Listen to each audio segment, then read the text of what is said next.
تعلق سے ہے. یہ ایک مسلمان اور ایک منافق کے بیچ کا فرق معاملہ ہے.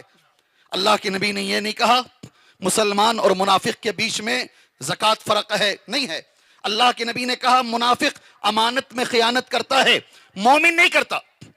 منافق وعدے میں خلاف ورزی کرتا ہے، مومن نہیں کرتا. منافق بولتا ہے، جھوٹ بولتا ہے، مومن نہیں کرتا. اگر ایک مومن اور ایک منافق کے بیچ میں فرق ہے، سبحان اللہ، وہ معاملہ ہے اور یہ حقوق العباد سے متعلق ہے. ایک آدمی حضرت عمر کے پاس آیا، بڑی تعریف کی دوسرے آدمی کی، فلاں ہیں، ایسے ہیں، ویسے ہیں. حضرت عمر نے کہا ہر عمل تماہو حل سافر تماہو، کبھی اس کے ساتھ کوئی لین دین کیا کیا؟ کبھی پیسے دیکھ کے دیکھا اسے؟ کبھی اس کے ساتھ تجارت کر کے دیکھا؟ اگر نہیں کیا ہے تجارت، اگر معاملہ نہیں کیا ہے، ہو سکتا ہے تو نے اسے مسجد میں لمبے سجدے کرتے ہوئے دیکھا ہوگا. حضرت عمر کا جملہ، ہو سکتا ہے تو نے مسجد کے اندر اسے لمبے لمبے سجدے کرتے ہوئے دیکھا ہوگا. اس بنیاد پر کسی کی تعریف نہیں کر. اگر کسی کی تعریف کرنا ہے اس کے ساتھ کاروبار کر کے دیکھ، اس کے ساتھ معاملہ کر کے دیکھ. اور جملہ حضرت عمر کا یہ ہے ہل عملت معه، کیا کوئی معاملہ کبھی کیا کیا؟ میرے بھائیوں، یہ فرق ہے حقوق العباد اور حقوق اللہ کے بیچ میں. میرے محترم دوستوں، اس اعتبار سے اگر دیکھا جائے حقوق العباد کی بڑی اہمیت ہمارے اسلام کے اندر موجود ہے اور اس کی ایک لمبی فہرست. کیا کیا ہیں حقوق العباد؟ بڑا اہم مسئلہ ہے. کسے کہتے ہیں حقوق العباد؟ ماں باپ کے ساتھ اچھا سلوک کرنا حقوق العباد ہے. بھائیوں اور بہنوں کے ساتھ اچھا سلوک کرنا حقوق العباد ہے. غور سے سنو اسے. بھائیوں اور بہنوں کے ساتھ شادی میں دے ڈالے جو دینا ہے. اب میراث میں کیا بھی نہیں دیں گے تجھے. کتنے ہونا معاملے جی، کتنے چاہیے؟ اس میں کیا اہل حدیث کیا غیر اہل حدیث، جو دینا ہے شادی میں دے دیے، اب کچھ نہیں دیں گے تجھے. یہ معاملہ ہے، یہ حقوق العباد ہے. ماں باپ کے ساتھ اچھا سلوک، بہنوں کے ساتھ اچھا سلوک، بھائیوں کے ساتھ اچھا سلوک، خالہ کے ساتھ اچھا سلوک. ایک لمبی فہرست ہے میرے بھائیوں، لمبی فہرست. لیکن علماء نے لکھا ہے یہ تمام کو اگر جمع کر لیا جائے یہ تین چیزیں بنتے ہیں. کتنی چیزیں بولیں گے تو میں بھی نہیں بولوں گا. کتنی چیزیں؟ اسے کلاس بنا کے لے کے جا رہا ہوں، کانفرنس نہیں. کتنی چیزیں؟ تین چیزوں میں حقوق العباد ہوتا ہے. پہلی چیز علماء نے لکھا ہے جان کے معاملے میں. دوسری چیز علماء نے لکھا مال کے معاملے میں. تیسری چیز علماء نے لکھا ہے عزت نفس کے معاملے میں. یہ تین چیزوں میں حقوق العباد ہوتا ہے. یاد رکھو، اصلاح معاشرہ ہے نا، اگر یہ تین چیز کسی معاشرے میں محفوظ ہیں، اگر یہ تین چیزوں کا کسی معاشرے کے اندر خیال رکھا جا رہا ہے، علماء کہتے ہیں وہ معاشرہ امن والا ہے، وہ معاشرہ اصلاح والا ہے، وہ معاشرہ کامیاب معاشرہ ہے.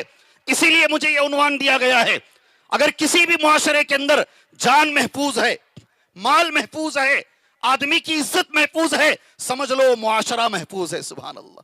یہی وجہ ہے آپ کے رونگٹے کھڑے ہو جائیں گے. اہم موقعوں پر جب بھی ہمارے نبی کو بیان کرنے کا موقع آیا نا، ہمارے نبی نے یہی تین چیزیں بتائی. آپ کو عرفہ کا میدان ہے، حج کا موقع ہے، اونٹنی کی پیٹھ پہ بیٹھے ہیں. آج بھی الحمدللہ ہم یہاں روزہ رکھتے ہوئے وہ خطبہ سنتے ہیں نا، سبحان اللہ. عرفہ کے میدان سے آج بھی خطبہ ہم سنتے ہیں. عرفہ کے میدان کے خطبے کا پہلا جملہ کیا ہے؟ جی سوال میں نہیں کروں گا، جلدی چلتے ہیں.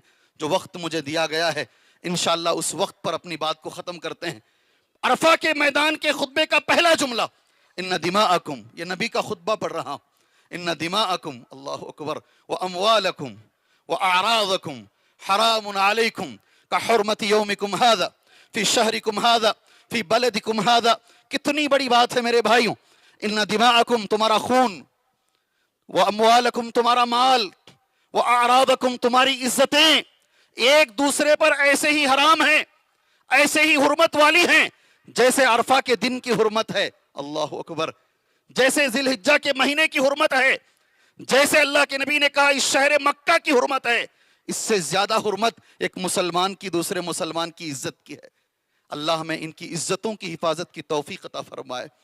کیسے حق تلفی ہوتی ہے، حقوق العباد کیسے مارا جاتا ہے، کیسے حقوق العباد میں حق تلفی کی جاتی ہے، علماء نے اسے بھی بتایا ہے. کسی کو جان سے مار دیا جائے، سبحان اللہ، اللہ تبارک و تعالی ہمارے مسلمانوں کو صحیح اخلاق عطا فرمائے. اور میں ایک چیز بتا دوں آپ کو, جان سے مارنے کے معاملے میں ہو سکتا ہے دنیا میں بچ جائیں, آپ جج کو خرید لیں, آپ وکیل کو خرید لیں, آپ سامنے والے کو خرید لیں, ایسے بہت سارے لوگ ہیں مرڈر کرنے والے لوگ. میں کھلے عام یہاں کہہ رہا ہوں, آپ سے بڑا نامرد نہیں ہے جو ایک انسان دوسرے انسان کو مار دیتا ہے. 10 لوگ مل کر ایک آدمی کو مار دیتے ہیں. سبحان اللہ. قرآن مجید میں تو یہ کہا گیا ہے ایک جان بچاؤ ساری انسانیت کو بچانے کے برابر ہے. آپ دنیا میں خرید سکتے ہیں, آپ کورٹ کو خرید سکتے ہیں, مگر حشر کی عدالت میں آپ اللہ کے دربار میں پکڑے جائیں گے. کیسے پکڑے جائیں گے جانتے ہیں؟ جو مر گیا ہے آدمی, مارنے والے آدمی کا گلا پکڑ کر اللہ کے دربار میں آ کے کھڑا ہوگا. اور حدیث اس طریقے سے ہے, ای ربی, اے میرے پروردگار, پوچھ اس سے اس نے مارا کیوں ہے. یہاں بچ جاؤ گے میرے بھائی, روز قیامت نہیں بچ پاؤ گے. حق تلفی یہ ہے کسی کی جان لے لی جائے. حق تلفی یہ. یہاں ایک اور چیز بتا دیتا ہوں, اللہ تبارک و تعالی ہمارے علماء کی حفاظت فرمائے, اللہ انہیں صحت عاجلہ کاملہ عطا فرمائے, اللہ ہمارے مسجدوں کی مدرسوں کی حفاظت فرمائے. شہر بنگلور کا ایک بہت بڑا روڈی, وہ ایک آدمی کو جان سے مارنے کا پلان کر لیا. ہفتے کے روز مارنا ہے اسے, اور اس لیے مارنا ہے کیونکہ اس نے 15 لاکھ روپے سامنے دیے ہیں اور سامنے والا نہیں دے رہا. ٹال مٹول ٹال مٹول ٹال مٹول. مارکیٹ میں اگر اسے رہنا ہے, نام کما کے رکھنا ہے تو اسے مارنا پڑے گا, ورنہ مارکیٹ کے سے نام ختم ہو جائے گا. سبحان اللہ. اللہ ہمارے علماء کے لیے دعا کیجئے.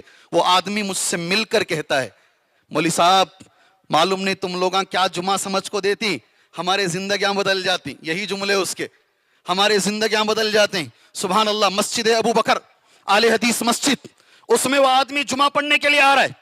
کل اسے مرڈر کرنا ہے ایک آدمی کا. وہ آ کر ہمارے ایک عالم دین اہل حدیث عالم, اس لیے کہ ان کی اجازت نہیں ہے, نام نہیں لے رہا ہوں میں, اللہ ان کی عمر میں برکت, ان کے علم میں برکت, اللہ ان کی صحت میں برکت دے. نہیں جی جی جی بار بار پوچھنا, کیا جی عجیب قوم ہے ہماری. سبحان اللہ. جمعہ کے دن جب میں آیا, سارا جمعہ کا خطبہ قرض معاف کرنے پر. وہ کہتا میں روتا رہا پورے خطبے میں روتا رہا میں. اور جب خطبہ ختم ہوا میں نے سوچا یہ میرے لیے دیا گیا ہے خطبہ. میں نے وہی توبہ کی, آج کے بعد میں کسی پہ ہاتھ نہیں اٹھاؤں گا, آج کے بعد میں کسی کو نہیں ماروں گا. اس نے 15 لاکھ لیا ہے اور زیادہ بھی لے لے, آج کے بعد میں یہ زندگی سے توبہ کرتا ہوں. کبھی کبھی جمعہ میں لوگوں کی زندگیاں بدل جاتی اور لوگوں کی جانیں بچ جاتی ہیں. بچے یتیم ہونے سے بچ جاتے ہیں, عورتیں بیوہ ہونے سے بچ جاتی ہیں. حق تلفی کیسے ہوتی ہے؟ کسی کی جان لے لی جاتی ہے. حق تلفی کیسے ہوتی ہے؟ کسی کا مال ہڑپ کر لیا جاتا ہے. حق تلفی کیسے ہوتی ہے؟ کسی کی عزت سے کھیلا جاتا ہے, اس کی غیبت کی جاتی ہے, اس پہ تہمتیں لگائی جاتی ہیں. یہ ساری چیزیں میرے بھائی حق تلفی میں آتی ہے, حقوق العباد میں. اب جو